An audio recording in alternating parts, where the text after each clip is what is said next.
Soy Marian Rojas Estapé, psiquiatra y autora de Cómo hacer que te pasen cosas buenas. Y soy una gran apasionada del mundo de la mente, de las emociones y del comportamiento humano. Hola Marian, mi nombre es Melania, soy periodista y es un privilegio poder compartir contigo una charla sobre neurociencia, psicología e inteligencia emocional. Muchísimas gracias, Melania. Para mí es una alegría estar aquí. Tú que eres psiquiatra, has estudiado la mente y el comportamiento humano y dices que no hay atajos ni guías rápidas que aseguren la felicidad. Me gustaría que nos hablaras un poco más sobre esto. Estamos en un momento de la historia donde parece que existe una obsesión por ser felices. Como que hay atajos fáciles para disfrutar con esto y conseguirás la felicidad rápidamente, pero la felicidad no es eso. La felicidad depende del sentido que cada uno de nosotros le damos a nuestra vida. ¿Pero qué sucede?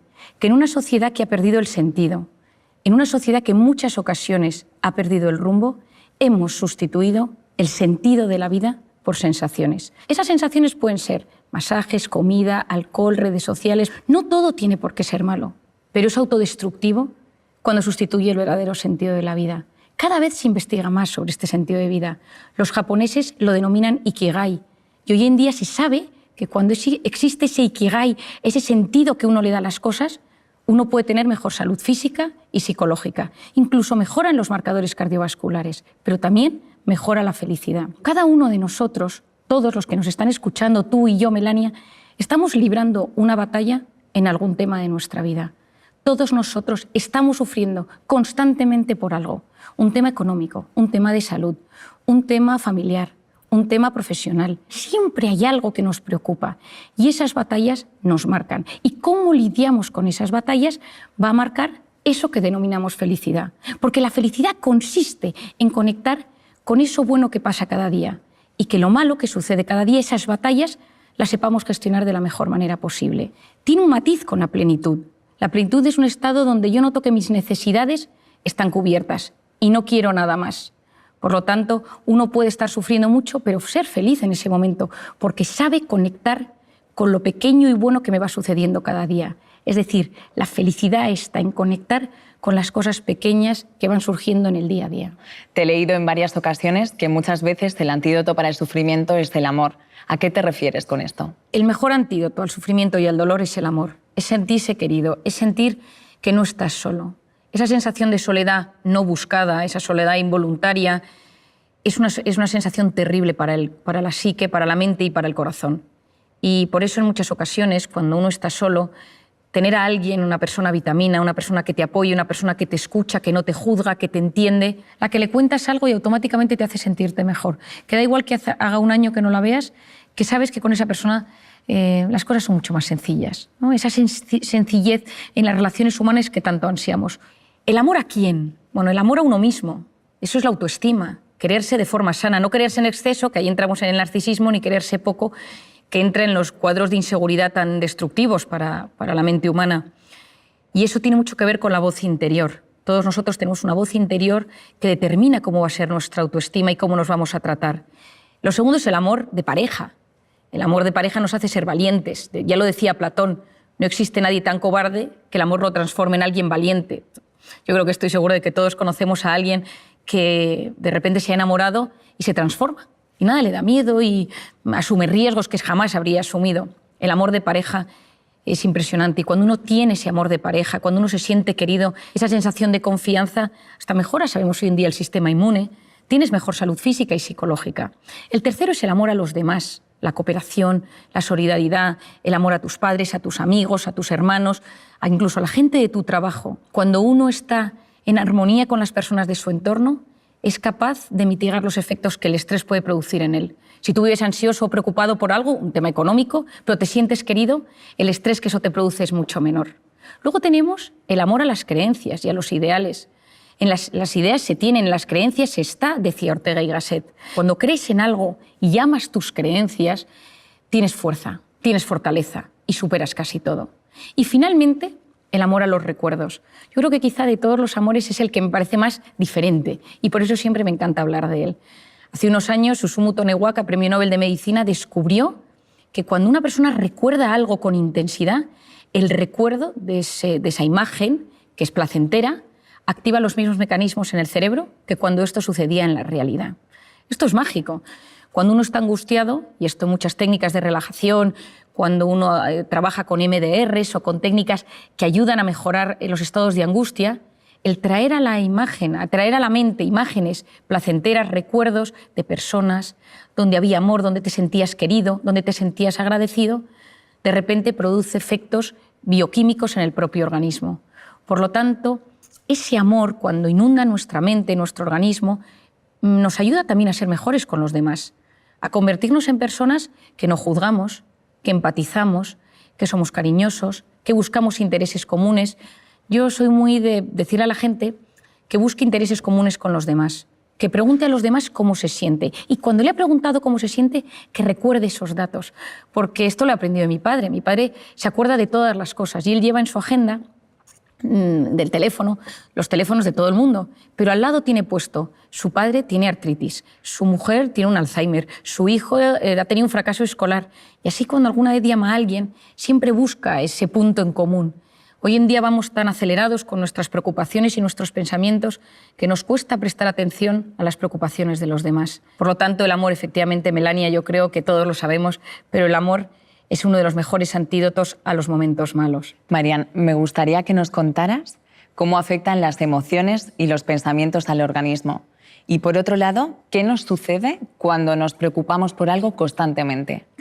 Bueno, yo creo, Melania, que esto es de los temas más apasionantes y probablemente de los que más me gusta hablar. Cuando yo estudié medicina, yo vengo de una familia de psiquiatras. Mi abuelo era psiquiatra, mi padre es psiquiatra, tengo una tía psiquiatra, un primo psiquiatra y tengo mi hermana es psicóloga, es decir, vivo rodeado de personas que trabajan y estudian el mundo de la mente y del comportamiento. Pero me costaba, mientras yo estudiaba mis apuntes y mi carrera de medicina, ver que faltaba siempre el punto emocional a las enfermedades. Y yo creo que todos somos conscientes que estás nervioso y tienes taquicardias, tienes un examen y de repente pues tienes la tripa un poco más revuelta o de repente se te duerme el párpado. Es decir, hay síntomas físicos que tienen que ver con las emociones. Pero ¿dónde estaba el núcleo? ¿Dónde se unía la mente y el cuerpo? Y empecé a leer, empecé a investigar, empecé a tratar muchísimos pacientes y llegué como a una conclusión fácil de explicar y didáctica para que todo el mundo, allá donde esté, en cualquier parte del mundo, lo pueda entender y aplicar a su propia vida. Imagínate, Melania, tú y yo estamos aquí y de repente empiezan aquí a sonar las alarmas y alguien grita fuego. Automáticamente tú y yo nos levantamos y nos ponemos nerviosas y empieza a latirnos el corazón. ¿Por qué?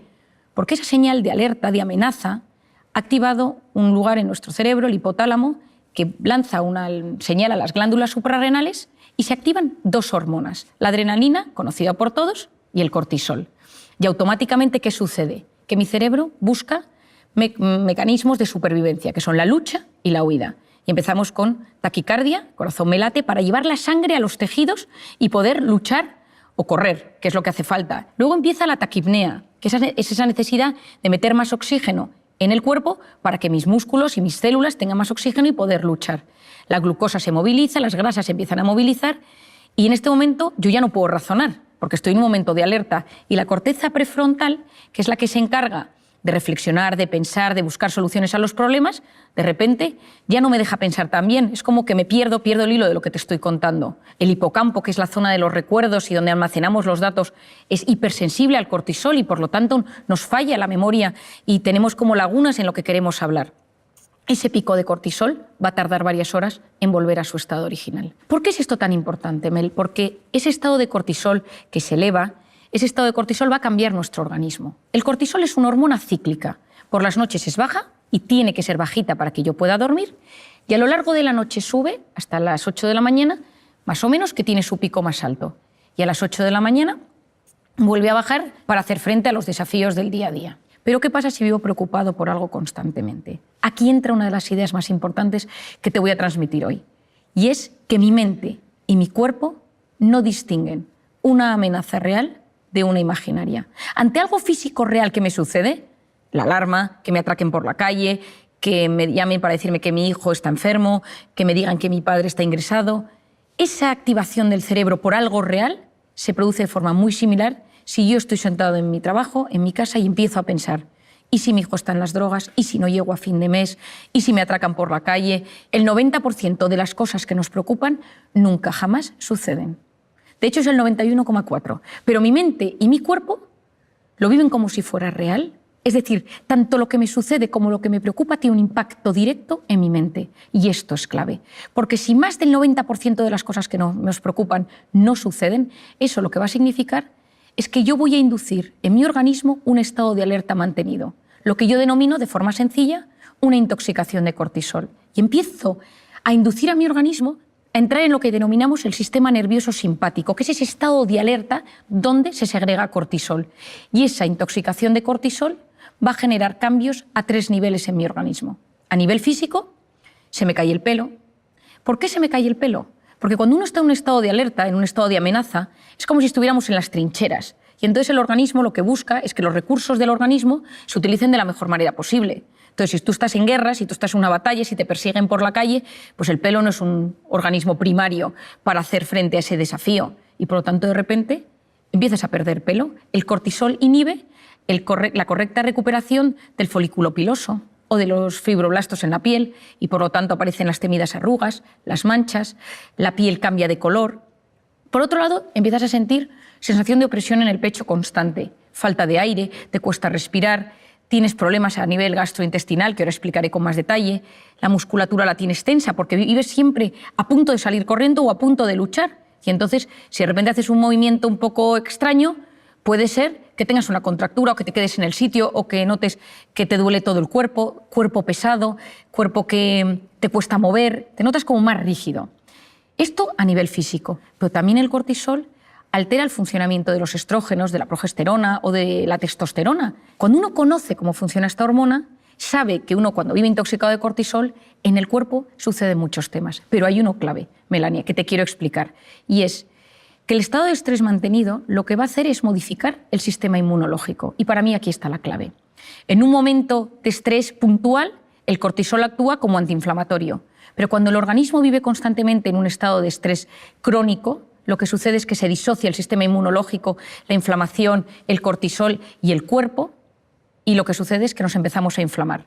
Gastritis, gastroenteritis, amigdalitis, colon irritable, dermatitis, es decir, entra una inflamación latente, ligera, leve en el organismo, que es muy peligrosa. Porque cuando entras en un estado de inflamación en el cuerpo, puede desencadenarse muchísimos problemas físicos y psicológicos. Y entro, por ejemplo, en el aparato intestinal, que yo creo que todo el mundo lo nota. Hoy en día sabemos que es el segundo cerebro. ¿Por qué? Porque está rodeado de una potente red neuronal y tiene un impacto directo. Lo que pienso, lo que siento, tiene su impacto en el organismo. Quien no tiene un examen de una cita romántica, una cita de trabajo y sabe que sus tripillas ese día le mandan una señal de que algo está pasando. Al lado de los intestinos, ahí están las arterias y las venas, por donde lo que yo voy comiendo, lo bueno, se va a ir por allí para nutrir a todo mi organismo. Y dentro del intestino, dentro de la luz, están las vellosidades intestinales, por donde se absorben los nutrientes, y la famosa microbiota, clave. Hoy en día es uno de los grandes temas que estamos estudiando con más profundidad. Yo soy una gran apasionada de la microbiota. Es el conjunto de bacterias, de microorganismos buenos y malos, que ayudan a que ese equilibrio sea bueno para la absorción de nutrientes, para integrar las sustancias dentro del organismo. Hoy en día es clave, pero sabemos que los estados de estrés mantenidos por ese famoso cortisol o por lo que comemos va a modificar la microbiota. ¿Y cuál es el problema de esto? Que a través de esas heridas entran cosas entre comillas, dentro de la sangre que no deberían entrar. Es decir, el filtro, la permeabilidad intestinal está dañada y entran cosas en la sangre que no deberían entrar y que son tóxicas para el organismo, y hoy en día sabemos que están en la causa de algunas enfermedades neurológicas o neurodegenerativas. Pero por otro lado, estás fermentando, estás con la microbiota alterada y eso lo que genera es gas y tienes esos hinchazones abdominales y esos gases tan molestos. Es decir, algunas veces cuando las personas me preguntan ¿cómo sé si estoy inflamado? Yo le digo, mírate las encías, porque es un gran... si uno se lava los dientes y nota la sangre, o mira si, por ejemplo, tienes la tripa hinchada, o cómo te sienta lo que comes. Y te vas a dar cuenta si ahí tienes ese estado de inflamación. A nivel psicológico, lo primero que me sucede es que estoy irritable. Saltas a la mínima. Estás en un estado de alerta y estás mucho más vulnerable y mucho más susceptible. Lo segundo que te sucede es que no duermes bien. Llegas a la noche, como tienes ese estado de alerta elevado, lo que te sucede es que te metes en la cama y empiezas a darle vueltas a las cosas y empiezas a girar en la cama y no te duermes. A veces del agotamiento consigues caer rendido en la cama, pero te levantas a las 3 o a las 4 de la mañana con una sensación de preocupación, con algo que te inquieta y no te deja dormir. Y en otras ocasiones duermes del tirón, pero te levantas con sensación de agotamiento, porque ese estado de alerta impide que llegues al sueño profundo. Y por lo tanto, aunque hayas dormido las horas que necesitas, tu cuerpo no se siente descansado del todo. Y luego, en muchas ocasiones, te puedes poner triste. Y esta es otra idea importantísima, Mel, que te quiero transmitir hoy. Muchas depresiones provienen de estados de alerta permanentes. Y aquí lo voy a puntualizar. Cuando tú tienes un momento de muchísima tensión, de muchísimo trabajo, donde has estado muy preocupado por algo, de un reto, de un desafío, tienes algo en mente, fisiológicamente, cuando eso termine, tu organismo se va a ver afectado y tu mente va a estar un poco triste, un poco apática. Yo me acuerdo cuando mi marido terminó y aprobó sus oposiciones, su preparador me dijo: a mí lo que más me sorprende de los que se preparan a las oposiciones es que aprueban o suspendan, los meses siguientes están tristes, están como apagados. ¿Por qué es eso?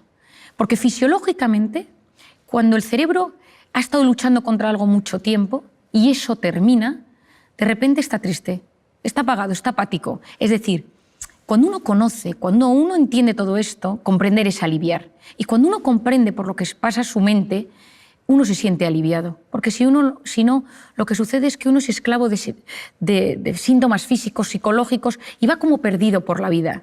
Y poder llegar a unir la mente y el cuerpo y entender que somos lo que pensamos en muchas ocasiones, que ese pensamiento me lleva a una emoción, que esa emoción tiene su impacto en el cuerpo, me va a ayudar muchísimo para poder desarticular esa intoxicación de cortisol y esos momentos de estrés mantenidos. Con el ritmo de vida tan acelerado que llevamos, constantemente vivimos situaciones de estrés, de miedo, de frustración y que, como bien dices, si no se canalizan o se atajan correctamente, pueden derivar en depresiones, ansiedades. ¿Cómo podemos prevenir y gestionar de manera saludable estos estados? Bueno, yo una de las cosas que más recomiendo a todo el mundo, a jóvenes, estudiantes, a más mayores, a gente adulta, estés donde estés, trabajes en lo que trabajes, es que tengas unas nociones básicas de cómo funcionas tú como ser individual y cómo funciona la mente humana y el organismo humano en general. Y que hagas como una unión y digas: ah, esto es lo que me pasa a mí. Si tú eres de los que tienes problemas de espalda, tienes que saber que tus momentos de estrés, la espalda es la que te va a mandar señal de aviso.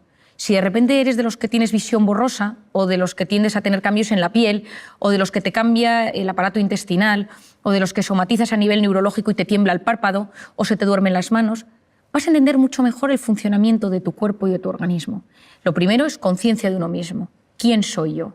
¿Cómo es mi forma de ser? ¿Soy tímido? ¿Soy sensible? ¿Soy impulsivo? ¿Soy obsesivo? ¿Soy perfeccionista? ¿Le doy muchas vueltas a todo? ¿Soy desconfiado? ¿Soy dependiente de la opinión de los demás? ¿Soy inseguro? Y a nivel psicológico, quizás soy de los que tengo ansiedad o ataques de pánico o me pongo triste. Y hacer como un pequeño diagnóstico de uno mismo. Para mí esto es clave. ¿Cuáles son los factores que me estresan? ¿Cuáles son los factores que me ponen en modo alerta? ¿Cuáles son los factores que me meten en el sistema nervioso simpático, en ese cortisol del que hemos hablado? Pueden ser personas, cosas, recuerdos, momentos, circunstancias, pero cuando uno conoce cuáles son sus factores de estrés, vas a ver cómo se transforma tu personalidad ante el estrés. Por ejemplo, el sensible, cuando está bajo un factor de estrés, se convierte en una persona muy vulnerable. Ahora estoy bien, ahora estoy mal, ahora estoy bien, ahora lloro, ahora estoy angustiado, ahora vuelvo a estar bien. El tímido, cuando está bajo factores de estrés, se bloquea. El impulsivo, bajo factores de estrés, es más agresivo. El que le da vueltas a las cosas, bajo factores de estrés, es más obsesivo y entra en pensamientos en bucle. El perfeccionista, cuando está estresado, tiene una sensación de insatisfacción vital, porque nada está a la altura de lo que quiere. Cuando uno se comprende, se siente aliviado. Entonces, cuando me preguntas qué nos puede ayudar, hacer este esquema. Yo a todos mis pacientes les hago este esquema. ¿Cómo eres tú? ¿Cuáles son tus factores de estrés? ¿Y en qué se transforma esto? Cuando entiendes tu cuerpo, cuando entiendes tu personalidad, es mucho más fácil hacer frente. Lo segundo es vivir una vida lo más antiinflamatoria posible. Es decir, la gente va inflamada por la calle. Yo siempre digo que si tuviéramos un detector de inflamación, el detector se rompería, porque la gente, más que nunca, va con tanta incertidumbre, con tanto estrés, que hay un estado de inflamación latente en la sociedad. Yo creo que siempre digo, y te lo digo a ti también con cariño, aunque nos vaya a escuchar mucha gente, que hay que tener cuidado con la comida, pero tampoco sin obsesionarse. Pero comer con con conocimiento de lo que a uno le sienta bien y mal, conocer las cosas. Es verdad que hoy en día se ha demostrado que mucha alimentación inflama y altera el organismo y, por lo tanto, intentar comer lo mejor posible y tener que la comida mala sea la excepción y no la regla. Lo segundo es el hábito del sueño. Hoy en día es clave. Cuando uno duerme mal, la probabilidad de que todo se desbarajuste es altísima, porque durante el sueño reparamos nuestra mente, reparamos nuestro organismo, reparamos nuestro sistema inmunológico, nuestro hipocampo, zona de archivo de los recuerdos, se soluciona, es como que todo se va poniendo en orden. Y cuando uno no duerme, y hoy en día dormimos muy mal por la pantalla, por las preocupaciones, etc., esto nos altera. Y un par de ideas para dormir bien. Lo primero, evitar las cenas copiosas. Con el alcohol esto siempre va a hacer que durmamos peor. Lo segundo, cuidado con la pantalla. La luz de la pantalla transmite un tipo de luz que inhibe la correcta secreción de la melatonina, que es básica para dormir bien. Por lo tanto, cuidar ese sueño. El sueño va a ser un tema básico. Y luego, otra cosa que yo creo que puede ayudar en este mundo que llevamos es tener vías de escape sanas para esos momentos de estrés. El ejercicio básico, con el ejercicio desmembramos ese cortisol, casi que lo evaporamos del organismo. Cuidado con el ejercicio excesivo, que ahí te pones en modo alerta, pero yo hablo del ejercicio normal y saludable que todos conocemos. También recomiendo la educación de esa voz interior, es decir, cuidado, porque sabemos ya que esa voz interior va a tener un impacto en mi vida, entonces que mi voz interior sirva para apoyarme y no para hundirme, hacer un diagnóstico, cómo me trato yo. Lo tercero es las personas con las que me rodeo, cuidado, que a veces parte del problema es que vivo rodeado de personas que me meten en modo alerta. Cuarto, el ser humano no está diseñado para vivir en el sistema nervioso simpático constantemente. Un poquito me puede ayudar a de repente ser profundamente eficiente, profundamente efectivo, para llegar a las cosas de la mejor manera posible. Pero si lo mantengo en el tiempo, corro el gran riesgo de enfermarme. Por eso lo importante es salir de vez en cuando de ese modo alerta, de ese sistema nervioso simpático, al parasimpático, al de la meditación, el de la relajación, el de la respiración, la conexión con uno mismo, conexión con los demás, conexión con lo grande, con la trascendencia, porque cuando soy capaz de desconectar del modo alerta para conectar con el modo relajación o con el modo parasimpático, recupero mi organismo, recupero mi mente, recupero mis habilidades, incluso recupero mi sistema inmunológico para volver a hacer frente a los desafíos que me van surgiendo en el día a día. Supongo que somos muchos los que tenemos una gran curiosidad por el funcionamiento del cerebro y a mí me gustaría que nos contaras alguno de sus procesos para entrenarlo y que nos ayude a mejorar nuestra calidad de vida. En el cerebro pasan muchas cosas, ¿no? Y entonces la gente viene y cuando viene a consulta te pregunta, ¿no, María, me ha pasado esto? ¿Por qué? ¿A qué se debe? ¿No? Y cuando se lo explicas, oye, hay una sensación de alivio, ¿no? Esto tiene un sentido, no es que me estoy volviendo loco, no es que mi cabeza o soy un tipo raro. Y entonces cuando a la gente le explicas que hay cosas que son, no digo que comunes, pero sí frecuentes o que tienen una explicación neurocientífica, te sientes mucho más aliviado. La suerte que tenemos es que hoy en día la mente y el cerebro se está investigando cada vez más y hay una búsqueda de respuestas, el cerebro es el gran desconocido, pero vamos entrando, aprendiendo, gestionando y es alucinante. A mí me encanta estar lo más al día que puedo de todo lo que va sucediendo y cada vez que algo nuevo se descubre, pues te llenas en un mundo apasionante que en mi caso particular siempre pienso, y esto a ver cómo se explica a la gente, ¿no? Porque es todo a veces tan difícil de entender porque la mente... Pero bueno, yo te contaría cosas, ¿no? Pienso, por ejemplo, en el famoso secuestro de la amígdala, que muchas veces la gente me pregunta de qué se trata. El secuestro de la amígdala es una respuesta automática de la mente ante algo que sucede y tienes una reacción desproporcionada. Y es como que la amígdala en ese momento tiene una comunicación con el hipocampo, que es donde están los recuerdos. Y la amígdala es donde está la emoción, la ansiedad, la angustia, donde reaccionamos. Y ese canal de comunicación tiene que ser lo más sano posible. Entonces, si de repente hay un recuerdo que no se ha quedado bien archivado, si de repente vuelves a algo relacionado con ese recuerdo no bien archivado en tu hipocampo, la reacción en la amígdala va a ser fortísima. Entonces, mucha gente puede decir, escuchando esto, pues a mí esto me pasa con una persona, o con un animal, o con el miedo a volar, o con cosas que de repente me pongo malo, o con los hijos. A veces uno tiene reacciones de secuestro de amígdala en la educación de los hijos, porque se enfada muchísimo ante alguna actuación que ve en ellos y reacciona de forma desproporcionada. Entonces, bueno, primero, como siempre explico, es ser consciente de que a uno le pasa esto, ¿no? E intentar ver cómo cortocircuitar ese bucle explosivo que tiene en su mente. Todos nosotros nos pasan acontecimientos diariamente y unos de repente nos afectan muchísimo y otros muy poco. Tu hijo puede llegar un día a casa, haber suspendido todas las asignaturas y que ese día a ti ya te hayan subido el sueldo y te parece que lo de las asignaturas, bueno, pues mira, ya probará. Si ese día te han bajado el sueldo o has perdido el trabajo, encima que hayas suspendido las asignaturas, pues puede generar en ti una reacción muy negativa contra tu hijo. Es decir, la vida no es lo que es. Hay cosas que, lógicamente, son más o menos realistas, pero lo importante es la interpretación que hacemos de lo que nos sucede. Y todos nosotros interpretamos la vida de una y otra manera dependiendo de una serie de factores. Lo voy a dividir en 3. El primero es el sistema de creencias. Todos nosotros tenemos unas ideas prefijadas sobre cómo debe ser la vida, cómo quiero que me traten, cómo quiero que se gobierne el mundo. Es decir, a nivel ético, a nivel moral, a nivel político, a nivel personal, a nivel económico. Yo quiero vivir en este tipo de casa, yo quiero que mis jefes me traten así, yo quiero que mi pareja me trate de esta manera, yo quiero que mis hijos sean así, yo quiero... O sea, tenemos unas expectativas, unas aspiraciones personales, profesionales, tanto nuestras, de nuestro entorno, pero también de cómo debe ser gestionada la vida. O sea, hay palabras, personas, personajes políticos que, dichos, generan automáticamente una reacción. Y eso es el sistema de creencias. Hasta el más tolerante tiene un sistema de creencias limitante. ¿Por qué?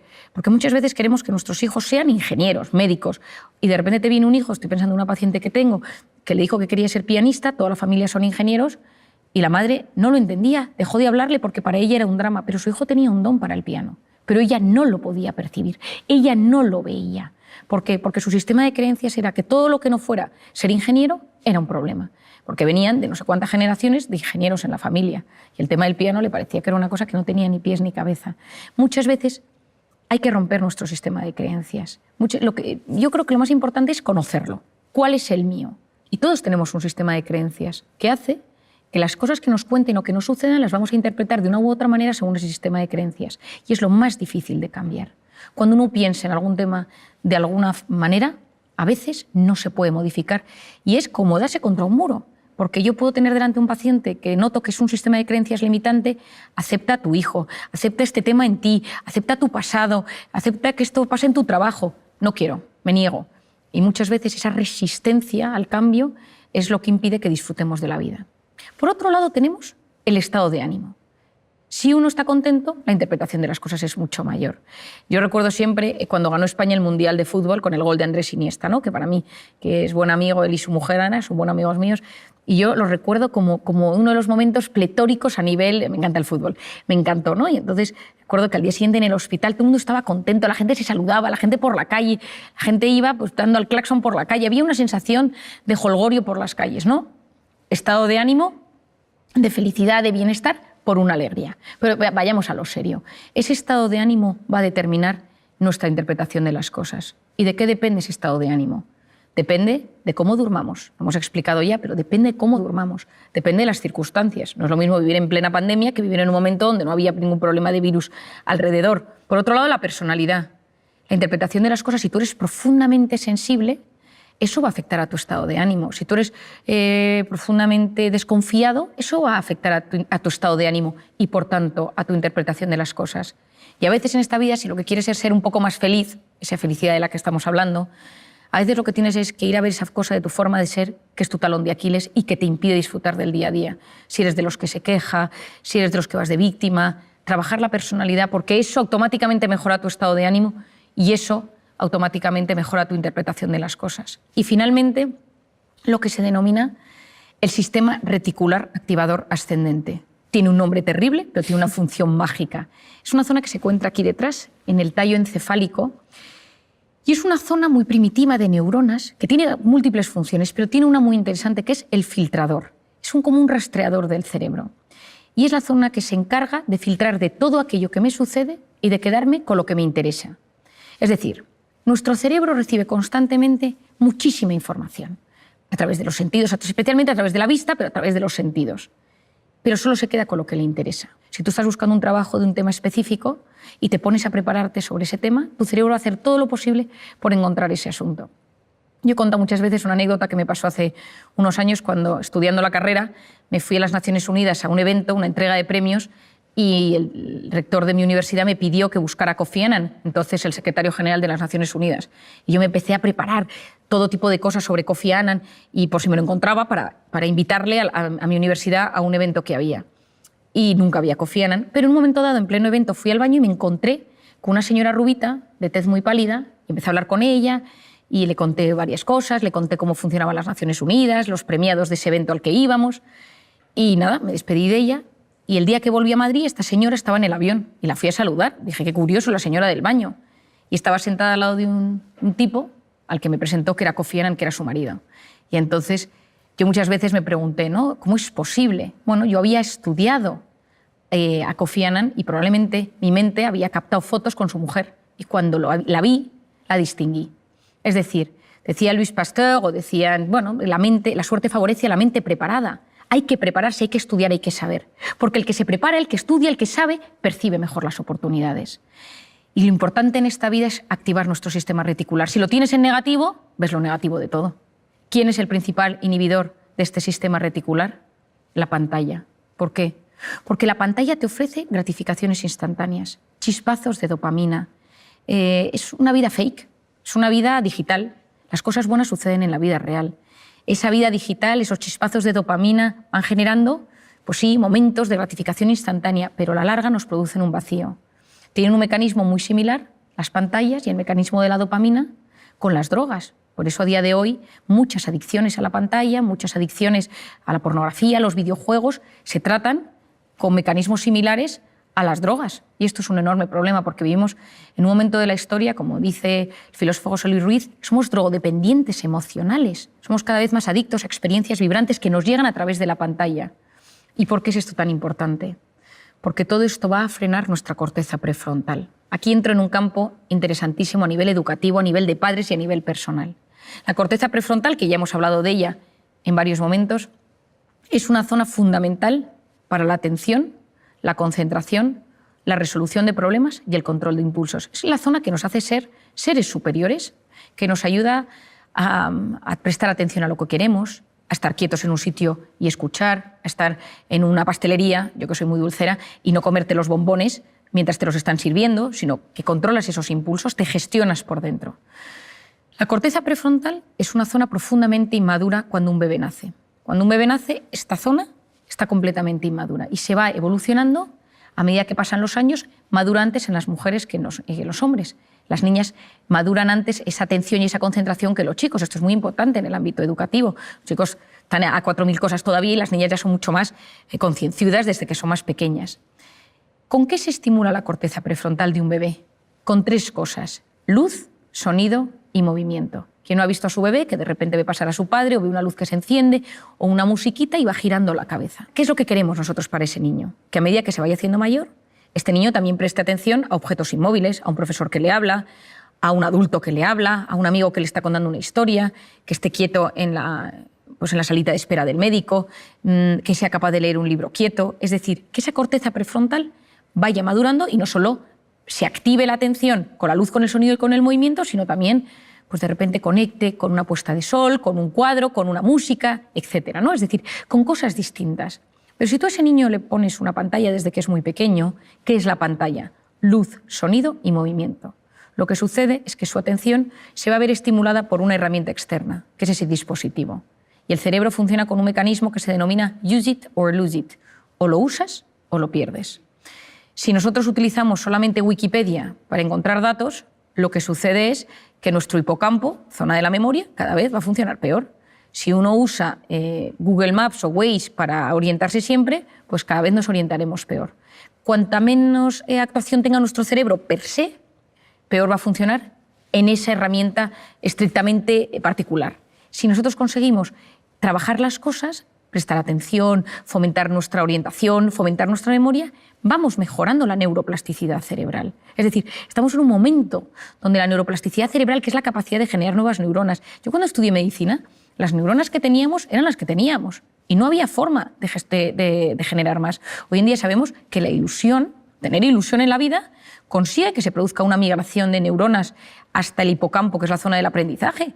Es decir, hoy sabemos que hay mecanismos para mejorar esas conexiones neuronales, que si potenciamos alguna zona de nuestro cerebro, esa zona va a funcionar cada vez mejor. Pues en el tema de la atención, yo creo que a día de hoy, que nos encontramos en un momento de la historia donde hay una crisis de la atención, la gente no sabe prestar atención, por muchos factores, porque vivimos hiperestimulados, porque no nos da tiempo, porque es una cosa y otra cosa y otra cosa, porque te tomas un caramelo y ese caramelo tiene 4 sabores distintos, vas a un sitio y pasan 74 cosas, entonces no conectas sensorialmente con algo puntual, sino que todo son múltiples emociones y sensaciones, y todo ello con la pantalla de por medio. Esa pantalla que lo que me va haciendo es que la corteza prefrontal cada vez me funciona peor, porque está diseñado para aliviar. Pero lo que le estás enseñando a tu cerebro es no saber gestionar el aburrimiento, que es la cuna del asombro y de la creatividad, y no sabes gestionar el estrés, que es lo que va a determinar tu calidad de vida. Una persona con voluntad llega más lejos que una persona inteligente, y la voluntad se encuentra en la corteza prefrontal. Entonces, ¿qué recomiendo yo para fortalecer la corteza prefrontal? La voluntad es la capacidad de posponer la recompensa. Y hoy en día estamos en un momento donde lo quiero todo y ahora, y quiero sentir ahora, y quiero la gratificación instantánea ahora. Es decir, en vez de que yo lo quiero todo ahora, comida, lo que necesito, yo fortalezco mi voluntad poniéndome pequeños retos. Esta semana no como esto. Esta semana no voy a ver esta serie, solo voy a ver un capítulo. No voy a comprarme nada aquí, no me voy a meter más que tantos minutos en Instagram. Es decir, me voy educando mi corteza prefrontal, voy educando mi voluntad y soy capaz de llegar mucho más lejos en la vida. ¿Y eso qué me va a ayudar? Uno, que cuando me aburro y dejo que mi mente se vaya y que vaya y venga y tal, ningún gran descubridor llegó a sus resultados y a sus conclusiones en un momento frenético. Nunca. Uno estaba bajo un árbol y vio caer una manzana, el otro paseaba por los jardines de Atenas, otro... Es decir, en un momento de paseo, de parasimpático, de relax, de repente, clink, salió una idea. En un momento de estrés frenético, no llegas a los grandes temas de la vida. Vas de forma superficial y no profundizas. Al hilo de lo que comentas sobre la atención, en mi círculo más cercano tengo varios amigos, profesores y profesoras con las que hablo muchísimo de este tema. ¿Podrías darnos algunas pautas para mejorar la atención, la concentración y sobre todo esa fuerza de voluntad que comentas que es tan necesaria en las aulas? Bueno, Mel, es que hay un tema interesantísimo y es que nosotros esculpimos nuestro cerebro en tiempo real según a qué prestamos atención. Por eso, hoy en día, según a lo que prestemos atención y la capacidad que tengamos de concentración, de atención y esa fuerza de voluntad, va a determinar en gran parte nuestra calidad de vida, nuestra calidad intelectual, nuestra calidad cognitiva, las notas de clase, pero no solo las notas, sino la capacidad que tenemos de disfrute, de conectar con las personas, con el conocimiento, con la naturaleza, con todo. Por lo tanto, fomentar esto es muy importante. Yo creo que una de las cosas que nos puede ayudar para fortalecer esta concentración, esta capacidad de prestar atención, esta fuerza de voluntad, la primera es aprender a enfocarnos en cosas positivas. Es decir, tomar la decisión, y esto puede ser un ejercicio de clase, un ejercicio personal, decir hoy me voy a fijar en 3 cosas buenas que me sucedan. Y hablar de esas 3 cosas. Basta mirar algo con mucho interés para que se vuelva interesante. Y una cosa que puede ser una cosa muy pequeña, que estás en la calle, te sientas en un banco, ves a alguien pasar, estás en clase, te fijas en un compañero, en la profesora o en el profesor, en algo que te están comentando, y eso lo trabajas y lo hablas y lo piensas y lo meditas e incluso lo escribes, eso te puede ayudar a fortalecer tu atención. Otra cosa es saborear. Saborear desde los sentidos. A veces estamos aturdidos de tanta hiperestimulación. Entonces, de repente, comer algo y decir, esto sabe, ¿no? Y si hay una mezcla, pues esto, aquí hay tomate, aquí hay queso, aquí hay macarrones, aquí hay guisantes. Es decir, ¿a qué saben las comidas? El frenar ese aturdimiento para, de repente, saborear los sentidos en los niños es algo mágico. De repente decir, silencio, ¿qué escucháis? Un coche de bomberos, un coche de policía, una música, una melodía, el grito de alguien. Eso ayuda a que los sentidos tomen más importancia y yo frene todo para enfocarme en algo particular. Y cuando uno consigue enfocarse en algo particular, está fortaleciendo su capacidad de prestar atención. Enseñar a los niños a discriminar, a saber dónde está el bien y el mal, a saber dar pilares seguros de criterio, porque si no te metes en Internet y no sabes dónde está lo bueno y lo malo. No sabes dónde te están engañando y dónde no. Hay un momento que te llega tanto al teléfono que cada día es una noticia, yo todo lo que llega lo compruebo. Hay veces que hay cosas tan surrealistas que digo, esto seguro que es mentira y de repente te das cuenta que es verdad. Pero sé buscar si está bien o está mal. Yo creo que el aula tendría que ser ahora mismo un lugar donde enseñar a buscar si está bien o está mal, para profundizar, para filtrar de todo lo que nos llega lo que realmente vale la pena y no aturdir a esa corteza prefrontal que llega un momento donde no es capaz de leer un libro, no es capaz de enterarse de una conversación. Había un hábito que se hacía en mi casa y es que todos los domingos leíamos todos antes de comer, sentados en el salón de casa con música clásica. Y mi padre, cada uno según la edad que tenía, todos leíamos. Y era algo que fortalecía nuestra lectura. A mí me parece importantísimo volver a la lectura. La lectura es a la mente lo que el ejercicio físico es al cuerpo. Hay que leer y yo recomiendo leer en papel, porque no leemos igual en papel que leemos en pantalla. En papel leemos con más profundidad y ya lo sabemos hoy en día. Cuando uno tiene el papel, el libro va pasando la página, hay algo que surge en el cerebro donde es capaz de meterse mejor en la historia. Es verdad que con tal de leer, yo que la gente lea donde quiera, ¿no? Pero yo lo recomiendo. Y sobre todo que cuando leemos, por ejemplo, noticias, hay tantos anuncios y tantas cosas que salen que nuestra capacidad de dispersión es altísima. Y esa famosa multitarea, de la que tanto nos han hablado, no es tal. Es una alternancia continuada de la atención. Es como una atención completamente distorsionada. Te presta atención a esto y a esto, a esto y a esto. Y cambio el foco de atención rapidísimo. Entonces, hacer muchas cosas a la vez, baja eficiencia, aunque pensemos lo contrario. Es verdad que tenemos sensación de hacer mucho y nos sentimos de repente muy realizados, pero la realidad es que lo hemos hecho todo mucho más superficialmente. Entonces, lo que hagas, hazlo prestando toda la atención posible. Y si ya le metes corazón al asunto, ya ni te cuento, ¿no? Es decir, estoy escuchándote y te escucho no solo desde los sentidos, sino también desde el corazón. Es decir, utilizo ese sentimiento, utilizo la compasión, utilizo el alma, utilizo lo bueno, la generosidad, para conectar contigo de la mejor manera posible. Es esa entrega pura, ¿no? Independientemente de lo que hagas, desde lo más cotidiano hasta lo más... Efectivamente, porque yo creo que pocas cosas en esta vida, pocos piropos nos gustan tanto que decir, cuando estás con alguien, esa persona tiene todos sus sentidos puestos en mí. Es decir, hay algo especial que surge, que se transforma, que aparece cuando estás con alguien y que notas que el mundo se para y solo le importa lo tuyo. Yo en mi consulta, por ejemplo, no tengo puesto un ordenador, yo escribo en papel, porque necesito que la persona que tengo delante no note que haya ningún disruptor, que no haya absolutamente nada que nos rompa. Yo lo escribo todo en las hojas y lo guardo en hojas, porque cuando estoy con esa persona necesito que sepa, que se dé cuenta que solo la escucho a ella. Por eso muchas veces tengamos cuidado. Cuando estemos con nuestros hijos, dejemos el teléfono, mirémosles a los ojos, incluso agáchate y ponte a su tamaño. ¿Cuántas veces oigo, y mis propios hijos te lo dicen, que es más importante el teléfono que yo? Por eso, cuando llegues a casa, quita el teléfono, mételo en el bolsillo, en la mochila, en el bolso, donde sea. Las dos manos abiertas para abrazar, para conectar. Y presta atención a quien tengas delante, sea tu marido, sea tu padre, sea quien sea. Pero si entras con el teléfono en la mano, ya has generado un disruptor. Y ya has generado que esa conexión, esa capacidad de prestarle atención al de enfrente, donde surge la empatía, donde surgen esas neuronas espejos que se activan, tú sonríes, yo sonrío, te abrazo, y todo eso maravilloso, ese momento tan especial, todo se ha distorsionado porque una mano está ocupada o porque estoy terminando de mandar algo que probablemente es terciario. Y si es algo tan importante, termínalo en el rellano. Y cuando lo hayas terminado y tengas tu atención puesta en las personas que tienes dentro de casa, abre la puerta. Pero si no, espera.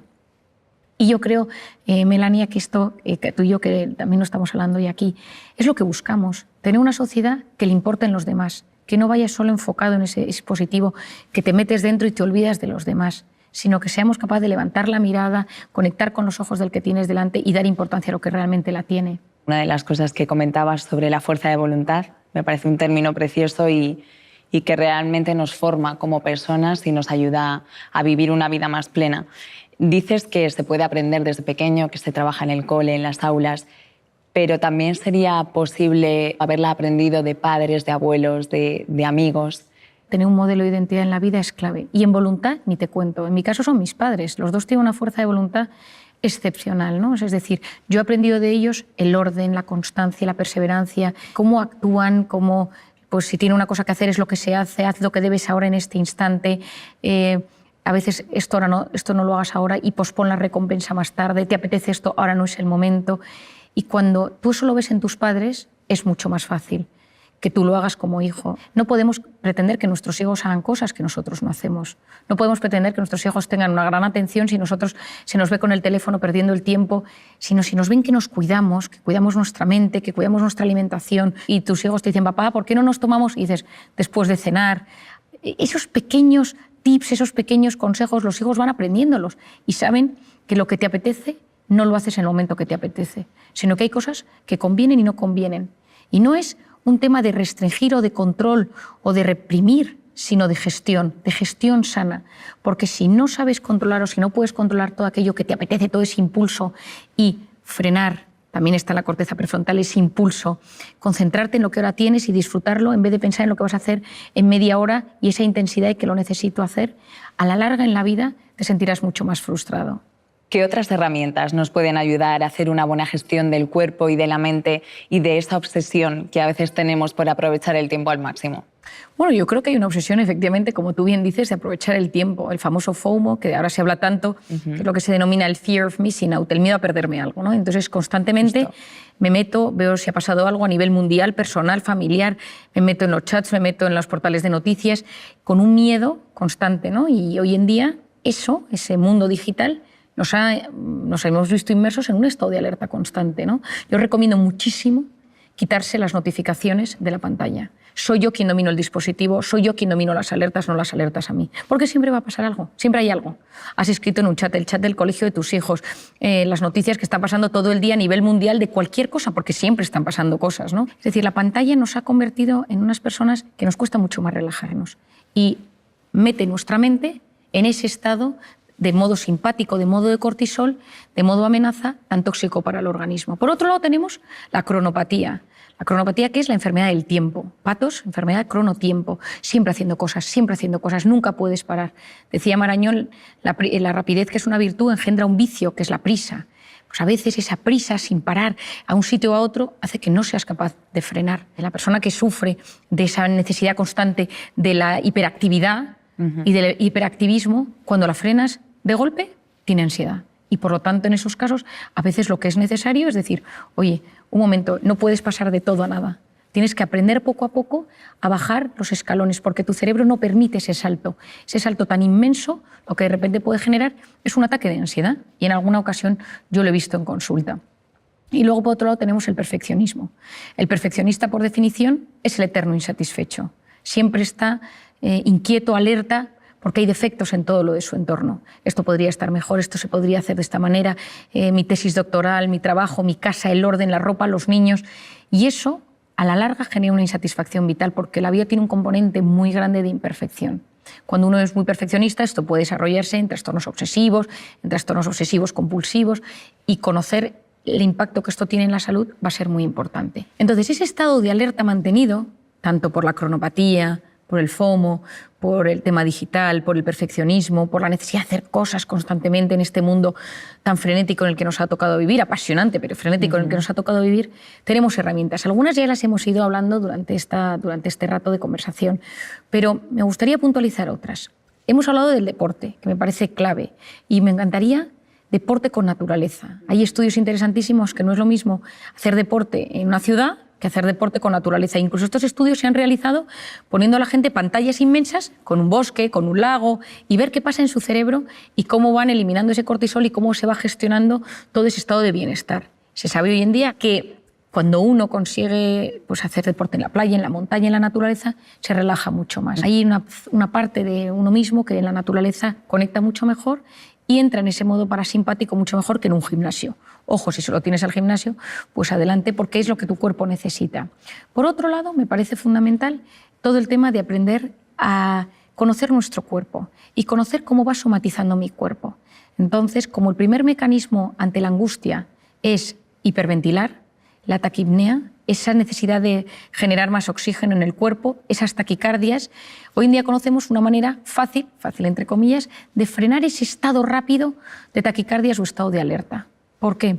Porque como hemos hablado al principio, cuando yo noto una amenaza, lo primero que sucede es que mis pulmones y mi corazón cambian su forma de latir. De repente meto bocanadas de aire mucho mayores, tengo respiración mucho más entrecortada y superficial, pero lo que sucede es que entra más oxígeno del que debería y todo el cambio del oxígeno y el CO2 en mi cerebro va a generar desde esa visión borrosa, los hormigueos, esa sensación de malestar tan conocida. Es decir, ese estado físico de tantísimo malestar en un primer momento tiene mucho que ver con ese oxígeno y con ese CO2 que sale y entra de forma disruptiva en mi organismo. Por lo tanto, si en ese momento uno aprende a respirar de forma profunda y con conciencia, es capaz de generar un estado de calma dentro de sí.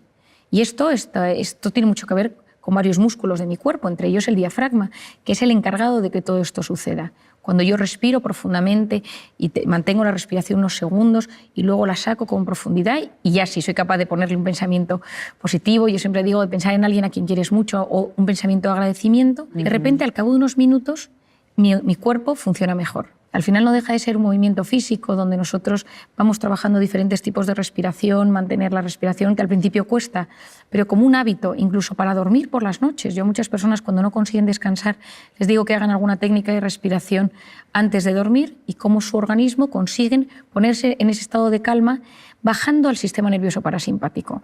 Yo recuerdo en una ocasión estaba en un avión y una señora oí por detrás que tenía mucho miedo a volar y que gritaba, y a otro lado decía, pero que respire. Y le decía, no, si lo que pasa es que estoy respirando demasiado, ¿no? Bueno, me acuerdo que acudí detrás del avión a ayudar a esta señora a respirar, pero era incapaz, ¿no? Se le había ido de las manos y ya estaba en un ataque de ansiedad dentro del avión. Pero cuando fuimos relajándola poco a poco, el hecho de esa respiración profunda y consciente ayudó a que pudiera volar y que pudiera aguantar todo el vuelo. Y hoy en día conocemos el tema del mindfulness o la atención plena. Me parece que es una técnica muy interesante de entender porque consiste en conectar con uno mismo y tener conciencia de uno mismo, de lo que siento, de cómo me siento, de las sensaciones que llegan a mi cuerpo. Es decir, hay veces que la gente lo confunde con una forma de meditar, porque todo este asunto está muy en boga hoy en día, ¿no?